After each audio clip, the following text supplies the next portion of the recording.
C'est dans ce restaurant syrien qu'il nous a donné rendez-vous. Se rassembler avec la communauté, presque un réflexe pour partager ces moments inespérés. Depuis 2 jours, il a le drapeau sur les épaules et un sourire d'espoir parce qu'un retour est désormais possible.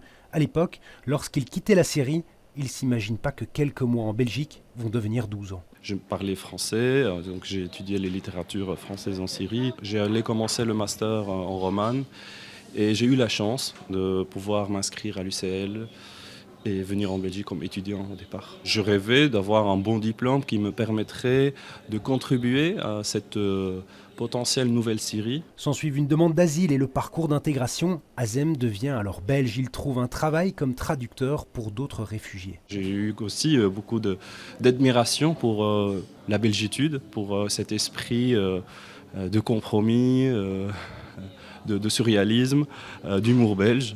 Et je pense que ça m'a aidé énormément à faire de la Belgique ma nouvelle patrie. Aujourd'hui, son pays, c'est la Belgique, mais ce qui le fait vibrer, c'est l'espoir de revoir la famille et présenter la sienne, sa femme, son enfant, sans la peur, cette fameuse peur. Ce cauchemar de s'imaginer aller en Syrie et être capturé par les forces de régime.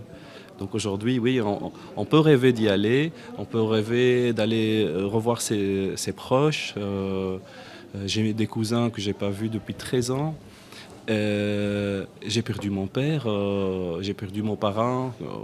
Et donc, je dois aussi aller leur faire un bonjour. Des parcours comme ceux d'Azem, il y en a des centaines, des milliers en Belgique. Rappelez-vous ces images du parc Maximilien. C'est une communauté qui, comme les autres d'ailleurs, est assez résiliente. Donc effectivement, alors c'est difficile de parler de façon générale. Il s'agit d'une somme d'individualités, mais il y a une dynamique au sein de la communauté en termes d'installation, etc. Alors on sait que les jeunes, par exemple, qui arrivaient étaient majoritairement universitaires ou diplômés de l'université, beaucoup d'entrepreneurs, et c'est vrai qu'on a vu fleurir à Bruxelles et ailleurs toute une série d'initiatives portées par des personnes syriennes. Beaucoup d'espoir aujourd'hui qui n'efface pas les questions sur le nouveau régime, mais pour l'instant, c'est toujours la place à l'euphorie.